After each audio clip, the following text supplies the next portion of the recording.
तो आप सभी को नमस्ते प्रणाम। मैं आपका अपना ठाकुर प्रखर सिंह और रात के 10 बज चुके हैं और कहानी का जो सिलसिला है वो दस्तूर जारी है। आपको याद होगा कुछ दिन पहले एक खबर निकल के सामने आई थी। हम सभी लोगों ने बड़ा मुहिम चलाया था उसको लेके। हालांकि इंसाफ इस देश में मिलना भूसे के ढेर में सुई मिलने जैसा है। हम सभी ने काफ़ी वीडियोज़ बनाए थे, आप लोगों ने भी काफ़ी उसको शेयर किया था। आपके व्हाट्सएप स्टेटस से लेके सोशल मीडिया के अलग अलग हैंडलों पे, आपके फेसबुक शेयर लिस्ट से लेके अलग अलग मैसेज ग्रुप तक, हर जगह आपने इस बारे में चर्चा की थी कि क्या अतुल सुभाष इस देश का इकलौता ऐसा नागरिक था जो पत्नी से प्रताड़ित होकर अपनी जान दे देता है, जो पत्नी से प्रताड़ित होकर अपने आप को मौत के हवाले कर लेता है, या फिर मर्द समाज का एक बड़ा तबका इस चीज़ से पीड़ित है। इसके बाद मानो ऐसे मामलों की एक बाढ़ आ गई। न जाने कितने ऐसे मामले पता चले कि पत्नी ने बस पति को परेशान करने के लिए उसके ऊपर झूठा मुकदमा लगा दिया, उसके परिवार वालों पे झूठा मुकदमा लगा दिया। उसका पूरा परिवार, उसका पूरा घर भटक रहा है इंसाफ की इस जंग में। न कोई सुनने वाला, न कोई सुनाने वाला। खैर, हमारे हिंदुस्तान की एक बड़ी अच्छी बात है कि चाहे जितनी बड़ी घटना हो, ईश्वर न करे, लेकिन अगर कभी भारत देश पे परमाणु अटैक भी कोई कर दे तो हफ्ते 10 दिन से ज़्यादा मीडिया की टाइमलाइन पे ये चीज़ें नहीं दिखेंगी। और उससे मिलता जुलता अगर कोई दूसरा केस आएगा तो वो भी बहुत ज़्यादा तवज्जो नहीं पाएगा। सेम चीज़ हुई। एक वीडियो उत्तर प्रदेश के आगरा से निकल के सामने आया। वीडियो में क्या कुछ था उसको आपको मैं डिटेल में बताता हूँ, फिर आपको पूरी खबर बताऊँगा। वीडियो में एक 25-26 साल का लड़का दिखाई दे रहा, जिसकी शक्ल सूरत से पता चल रहा है कि हाल फिलहाल में उसकी शादी हुई है। उसके गले में एक कपड़ा लपेटा हुआ है। 6 मिनट कुछ सेकंड का वो पूरा वीडियो है। वीडियो को आप गौर से देखेंगे तो गले में कपड़ा है, ऊपर पंखा है और एक सिरा पंखे से बंधा हुआ है, दूसरा सिरा गले में बंधा हुआ है। तो इससे पता चल रहा है कि लड़का कुछ गलत ही करेगा। जब ये वीडियो लोगों के सामने आता है, लोग रुकते हैं, उसके बाद वीडियो को प्ले करते हैं। प्ले करने के बाद पहला ही शब्द वो लड़का बताता है कि इसमें उसके घर वालों की कोई गलती नहीं है। उसने अपने घर वालों से माफ़ी भी मांगी। उसने कहा कि ये जो कर रहा हूँ इसी से पूरे परिवार को शांति मिलेगी, मैं बहुत परेशान हूँ। उसके बाद उसने अपने पिता से माफ़ी मांगी, अपनी माँ से माफ़ी मांगी, अपनी बहन से माफ़ी मांगी।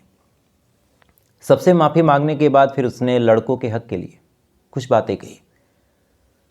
उसने कहा कि यार, लड़कों के लिए इस देश में कोई भी इंसाफ दिलाने वाला कानून नहीं है। जब बहुत ज़्यादा गलत हो जाएगा तब शायद इस समाज को एहसास होगा कि लड़कों की भी ज़िंदगी मैटर करती है और लड़कों के लिए भी कुछ कानून होने चाहिए।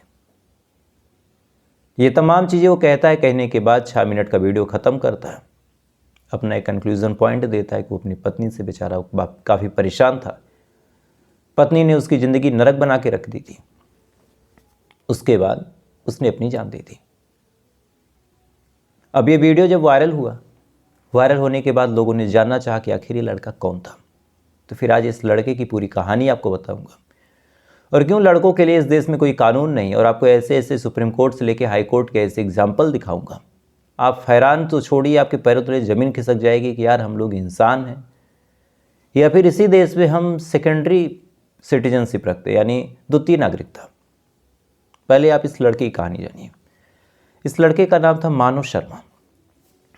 मानव शर्मा आगरा के सदर क्षेत्र के रहने वाले, डिफेंस कॉलोनी के। चूँकि इनके जो फादर थे नीरज शर्मा, वो एयरफोर्स में थे। एयरफोर्स से वो रिटायर हुए। रिटायर होने के बाद डिफेंस कॉलोनी में उनका घर था। मानव शर्मा की एक बहन जिसका नाम आकांक्षा, पढ़ने लिखने में बेहद तेज तर्रार, अपने पूरे परिवार के साथ दिल्ली में रहा करती। माँ हाउसवाइफ थी। तमाम चीज़ें बिल्कुल बढ़िया चल रही थी। वक्त धीरे धीरे आगे बढ़ रहा था। मानव शर्मा ने इंजीनियरिंग की पढ़ाई की। उसके बाद आर्टिफिशियल इंटेलिजेंस में उसका अच्छा खासा स्कोर था। इस वजह से TCS में रिक्रूटमेंट मैनेजर के तौर पे उसकी जॉब लग जाती है मुंबई में। अब मुंबई में जॉब लगी। जॉब लगने के बाद अब तमाम लोग खुश कि बेटा सेटल हो गया। बाप एयरफोर्स में था, बहन भी पढ़ने लिखने में बेहद अच्छी थी, बेटा इकलौता था, वो भी सेटल हो गया। तमाम चीज़ें बिल्कुल बढ़िया चल रही थी। परिवार वालों को एक उम्मीद थी कि एक अच्छी बहू आएगी। उसके बाद रिश्ता देखने की शुरुआत हुई, अलग अलग जगहों पर रिश्ता देखा गया और अंत में निकिता शर्मा से मानव शर्मा की जो शादी है वो फिक्स कर दी जाती है। निकिता और मानव एक दूसरे के साथ इसी साल 2024 में जनवरी महीने में शादी कर लेते हैं।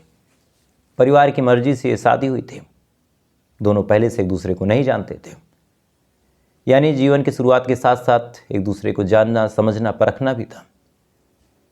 एक दूसरे से शादी जब हुई उसके बाद चूंकि जो मानव शर्मा था उसकी ड्यूटी मुंबई में थी, तो कुछ दिन मायके में रहने के बाद, उसके बाद ससुराल में रहने के बाद पत्नी को लेके चले जाते हैं मानव शर्मा मुंबई। वहीं पे अपनी पत्नी के साथ रहने लगते हैं। फिर धीरे धीरे अपनी पत्नी को समझने लगते हैं, अपने बारे में बताते हैं कि बचपन में मैं ऐसा था, मेरी ऐसी सोच है, मैं ये चाहता हूँ, तुम्हारे साथ मैं कैसा रहता हूँ, कितना कंफर्टेबल हूँ। निकिता ने भी बताना शुरू किया। निकिता ने बताया कि उसकी मर्जी ही नहीं थी कि इस लड़के से यानी मानव शर्मा से उसकी शादी हो। अब ये बात एक पति जब अपनी पत्नी के मुंह से सुनेगा तो उस पर क्या गुजरेगी। बहरहाल निकिता ने बोलना जारी रखा। निकिता ने कहा कि मेरी जो ज़िंदगी थी वो बड़ी ऐशो आराम भरी थी। मैं ये हाउस वाइफ टाइप मटेरियल के लिए बनी भी नहीं हूँ। मेरे अलग अलग टाइम पे बॉयफ्रेंड रहे हैं, वो बड़े वेल सेटल्ड है, तुम्हारी तरह एक छोटे मोटे कंपनी में मैनेजर नहीं है। और भी तमाम तरह की चीज़ें उन्होंने बोली। निकिता ने ये तक कहा कि जिस तरह की लग्जरी लाइफ मुझे मेरा बॉयफ्रेंड दिलवाता था वो तमाम चीज़ें तो मुझे दे ही नहीं सकते। अब एक पति जब ये बात सुनता है, सुनने के बाद तकलीफ में आता है। उसके बाद फिर ये कहते हैं कि यार तुम्हारे साथ मैं कंफर्टेबल नहीं हूँ, शादीशुदा ज़िंदगी सबके सामने चलने दो और तुम भी गर्लफ्रेंड वगैरह बनाओ, उसके हिसाब से रहो। मेरा बॉयफ्रेंड भी मुंबई में है, मुझे उसके साथ रहने दो। ससुराल वगैरह चल रहा होगा, नाटक कर लूँगी तुम्हारे साथ चलने का, और मुझे परमिशन दो या फिर ना दो, मैं अपने बॉयफ्रेंड के साथ यहाँ रहना चाहती हूँ। शादी के कुछ महीने बाद जब निकिता ऐसी ऐसी लाइनों को बोलती है, मानो के पैरों तले जमीन खिसक जाती है। उसे समझ नहीं आ रहा था कि उसने किससे शादी कर ली, करे क्या। उसने अपनी पत्नी को समझाया कि देखो ये चीज़ें ठीक नहीं है, तुम्हारा पास्ट था उसको अब रिपीट मत करो। अब इस कहानी को यहीं रोकता हूँ, आपको सुप्रीम कोर्ट का एक फैसला सुनाता हूँ और ये फैसला आपको बहुत कुछ बताएगा, मानव शर्मा की मजबूरी बताएगा। दो कपल थे, यानी शादीशुदा, प्यार मोहब्बत वाले नहीं। साल 2021 में दोनों की शादी हुई। शादी होने के बाद तमाम चीज़ें ठीक ठाक चली, लेकिन वक्त के साथ साथ दोनों के बीच दरार आई, रिश्ते खराब हुए। दोनों ने फैसला किया। फैसला करने के बाद ये हुआ कि पत्नी अलग जगह पे रहेगी, पति अलग जगह पे रहेगा। असल कारण ये था कि दोनों के बीच में कोई तीसरा भी आ गया था। अब शादी इससे हुई थी, तलाक अभी हुआ नहीं था, लेकिन ये लड़की किसी और के साथ रहने लगी। रहने के दौरान लड़की प्रेग्नेंट हो जाती है। चूंकि ये मामला चल रहा था, इस वजह से मायके में रहना पड़ा। वकील भाई बताते हैं कि तुम मायके में रहोगे तो मामला तुम्हारा मजबूत रहेगा, एलुमनी तुमको बढ़िया मिल जाएगी। लड़की मायके रहने लगी। रहने के बाद चूंकि अपने बॉयफ्रेंड से प्रेग्नेंट थी, प्रेग्नेंट होने के बाद धीरे धीरे जब टाइम आया तो उसने एक बच्चे को जन्म दिया। अब जैसे ही बच्चा पैदा होता है तो बर्थ सर्टिफिकेट बनाया जाता है। सर्टिफिकेट में इसने पिता का नाम इसका डलवा दिया। चूँकि आधार कार्ड से सब कुछ वही हो गया, सिंक हो गया कि पति का नाम ये है तो भाई पिता का नाम ये है। अब ये बात जब इस आदमी को पता चला, तब इसको ये बात अच्छे से पता थी कि भाई साल 2 साल से वो अपनी पत्नी से मिला तक नहीं है, तो बाप कैसे बन गया। अब यही सवाल लेके वो परेशान था। वो भाग के जाता है अथॉरिटीज़ के पास कि भाई पिता का नाम मेरा क्यों होगा, मैं क्यों बच्चे की परवरिश करूँगा, कल को इसके नाम पे भी मुझसे पैसे मांगे जाएंगे। उसने कहा भाई हम क्या कर सकते हैं, या तो आप कोर्ट से ऑर्डर लेके आओ। आदमी परेशान, भाग के उसने कोर्ट का दरवाज़ा खटखटाया। पहले लोअर कोर्ट, फिर हाई कोर्ट, फिर सुप्रीम कोर्ट। सुप्रीम कोर्ट में जाने के बाद सुप्रीम कोर्ट ने वो फैसला दे दिया जो समझ नहीं आता कि भाई कहाँ से दिया। सुप्रीम कोर्ट ने कहा कि महिला की अपनी स्वतंत्रता है, वो किसके साथ भी फिजिकल रिलेशन बनाए, किसके साथ कुछ भी करे, इससे कोई फ़र्क नहीं पड़ता कि तुम बायोलॉजिकल फादर हो या नहीं हो। शादीशुदा ज़िंदगी में तुम उसके साथ हो तो बच्चे की परवरिश और खर्चा तुम्हें देना होगा और बच्चा तुम्हारा ही माना जाएगा। अब ये सिचुएशन किस आधार पे सुप्रीम कोर्ट ने कही, कैसे ये फैसला दिया, ये समझ के परे है। अब इसी फैसले को हम दूसरे संदर्भ में देखें। एक महिला है, वो शादीशुदा है, एक अमीर आदमी उसके साथ बहला फुसला के फिजिकल रिलेशन बनाता है। फिजिकल रिलेशन बनाने के बाद उसको प्रेग्नेंट करता है। प्रेग्नेंट करने के बाद जब बच्चा पैदा हो जाए और उसने कह दिया कि भाई मेरा कोई मामला नहीं, यही महिला जब कोर्ट में जाएगी और बताएगी कि साहब मेरे बच्चे का जो बायोलॉजिकल फादर है वो अमीर आदमी है, तब कोर्ट क्या फैसला देगा कि भाई तुमने पैदा किया तो तुम पैसा दो। तब ये नहीं कहा जाएगा कि ये बच्चा उस अमीर आदमी का नहीं माना जाएगा, ये बच्चा तो तुम्हारे ही पति का माना जाएगा क्योंकि तुम रिलेशन में हो। तो ये हमारे देश का बड़ा जघन्य कानून व्यवस्था है। मुझे लगा आज आपको ये फैसला बताते हैं। खैर, जब मानव शर्मा बेचारा ये बात सुनता है, सुनने की बात करे क्या, उसने अपनी पत्नी को खूब समझाया। समझाने के बाद, मनाने के बाद, तमाम चीज़ें करने के बाद जब उसे कुछ समझ नहीं आया कि मेरे लिए कौन सा कानून है, कौन सी व्यवस्था है, फिर उसने अपनी जान देने का फैसला किया। आज से 4-6 महीने पहले भी उसने सुसाइड करने की कोशिश की। उसने अपने पत्नी को कहा कि देखो तुम नहीं सुधरोगे तो मैं फांसी लगा लूँगा। पत्नी ने कहा लगा लो। इसके बाद गले में फांसी का फंदा डालता है, कुर्सी लगाता है।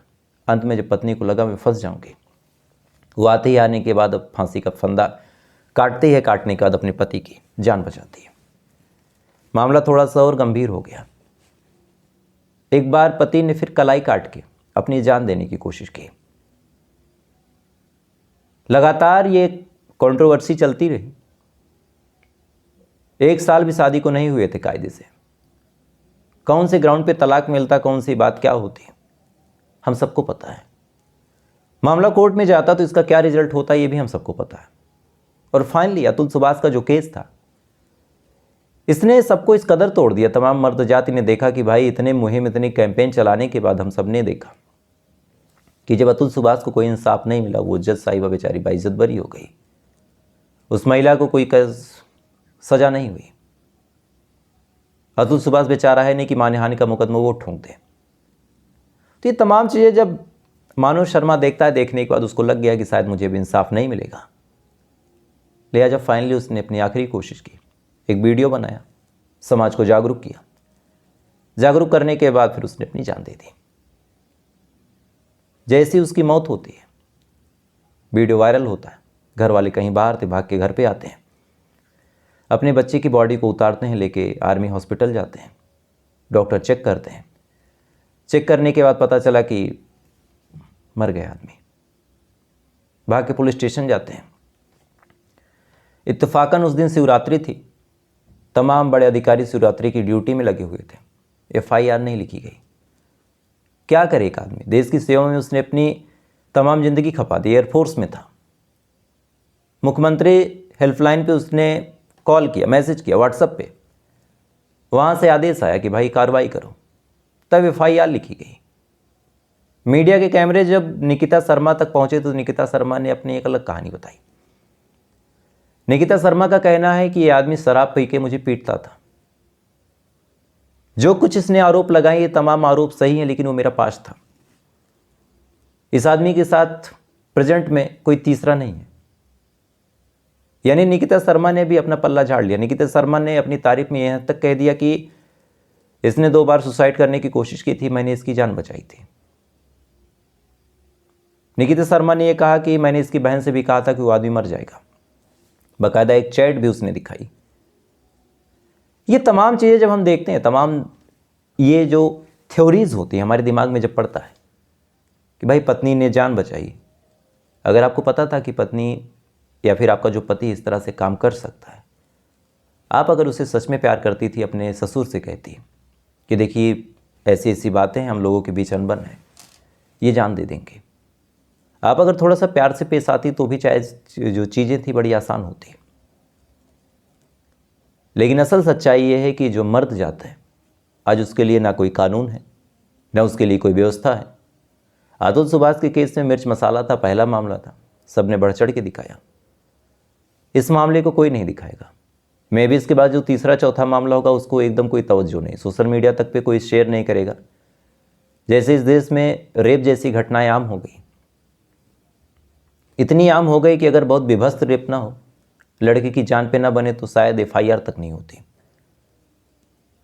अगर लड़की के साथ बहुत मरने जीने की स्थिति नहीं, या फिर लड़की की बहुत बर्बरता से मौत नहीं हुई है, मीडिया के कैमरे नहीं जाते। अगर एक्सट्रीम लेवल टॉर्चर उस लड़की को नहीं किया गया हो तो शायद कोर्ट कचहरी भी कोई ठोस सजा नहीं सुनाती, चलता रहता मामला। आप मामले में पड़े रहेंगे, जांच पड़ताल, सबूत, मुकदमा, ट्रायल, इन तमाम चीज़ों के नाम पे दबाव इस कदर बनाया जाएगा कि दोनों पार्टी फिर समझौता कर लेंगी।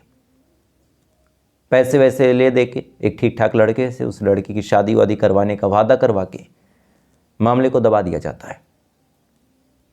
देश बहुत बड़ा है, लेकिन इतना भी बड़ा नहीं कि क्राइम व्यवस्था को संभाला ना जा सके।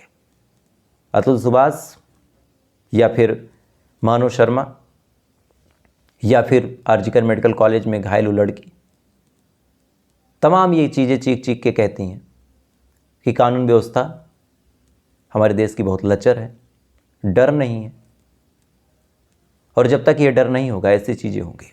कानून में इतने लूप होल हैं, संविधान को हर आदमी के परिप्रेक्ष्य में इतना ज़्यादा ढाल दिया गया कि एक का अधिकार दूसरे के अधिकार से टकरा के दोनों के अधिकार बच जाते हैं, मामला ख़त्म हो जाता है। खैर, तो फिलहाल ये थी पूरी कहानी एक और अतुल सुभाष की। आपकी क्या राय है कमेंट कीजिएगा। वीडियो अच्छा लगा हो लाइक सब्सक्राइब करके अपना प्यार दे सकते हैं। कल आपसे फिर मुलाकात होगी ऐसी किसी कहानी के साथ। अब तक आप अच्छे रहिए, खुश रहिए, अपना ख्याल रखिए, अपने देश का ख्याल रखिए। जय हिंद, वंदे मातरम।